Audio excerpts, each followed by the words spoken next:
सोचिए, एक ऐसी जगह के बारे में जहां बेटी पैदा होने पर लोग उदास नहीं होते, लोग घबराते नहीं हैं, जहां बेटी के जन्म पर घर में चिंता नहीं होती बल्कि पूरे गांव में एक खुशी की लहर दौड़ जाती है, जहां लड्डू बांटने से पहले मिट्टी खोदी जाती है और जमीन में एक नया पौधा लगाया जाता है।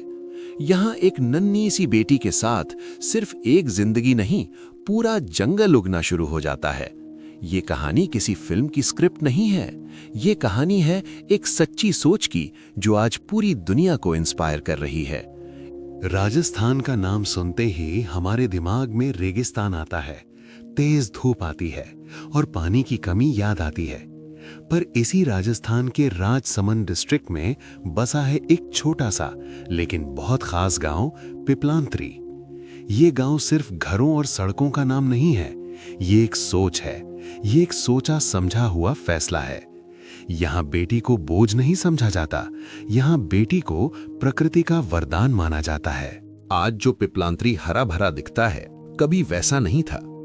कभी यहाँ भी बेटी पैदा होने पर लोग चुप हो जाते थे, चेहरों पर टेंशन होती थी, पेड़ कट रहे थे, जमीन सूख रही थी और पानी का स्तर नीचे जाता जा रहा था। लोग सोचते थे बेटी मतलब जिम्मेदारी, बेटी मतलब खर्चा, बेटी मतलब समाज का प्रेशर, और इसी सोच के साथ फ्यूचर धीरे धीरे कमजोर होता जा रहा था। इसी गांव के सरपंच श्याम सुंदर पालीवाल ने अपनी जिंदगी का सबसे बड़ा दुख देखा। उन्होंने अपनी बेटी को खो दिया। ये दर्द सिर्फ एक पिता का नहीं था, ये दर्द पूरे समाज का आईना था। इस गम ने उन्हें तोड़ने के बजाय सोचने पर मजबूर कर दिया। उन्होंने कहा, अगर एक बेटी जा सकती है तो उसके नाम पर हजारों जिंदगियां पैदा होनी चाहिए। और यहीं से एक ऐतिहासिक बदलाव शुरू हुआ। पिपलांत्री में एक नियम बनाया गया, जब भी गांव में बेटी पैदा होती है, पूरा गांव मिलकर 111 पेड़ लगाता है। यह सिर्फ प्लांटेशन ड्राइव नहीं है, ये एक इमोशनल प्रॉमिस है। एक बेटी के लिए 111 नए पौधे जो धीरे धीरे पेड़ बनते हैं।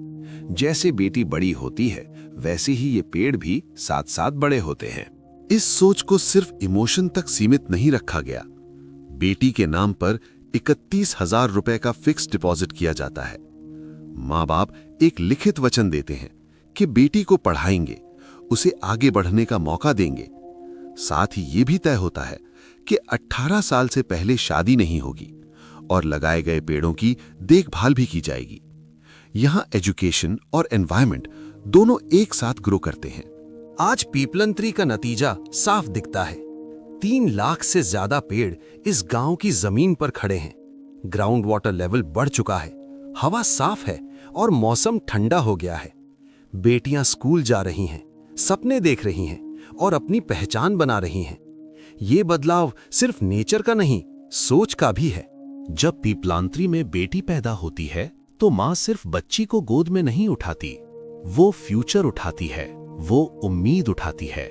हर पेड़ के साथ एक दुआ जुड़ी होती है, हर पत्ते के साथ एक नया सपना जुड़ा होता है। ये गांव मानता है, बेटी बोझ नहीं होती, बेटी बदलाव होती है। आज पिपलांत्री की कहानी सिर्फ इंडिया तक सीमित नहीं है। दुनिया भर से लोग, रिसर्चर्स और स्टूडेंट्स यहाँ आते हैं। मीडिया इस गांव को एक एग्जाम्पल के रूप में दिखाता है। एक छोटा सा गांव आज ग्लोबल इंस्पिरेशन बन चुका है। अगर एक गांव बेटी के लिए 111 पेड़ लगा सकता है तो सोचिए हम क्या नहीं कर सकते। अगर एक बेटी जंगल उगा सकती है तो पूरा देश बदल सकती है। पिपलांत्री हमें एक ही बात सिखाता है,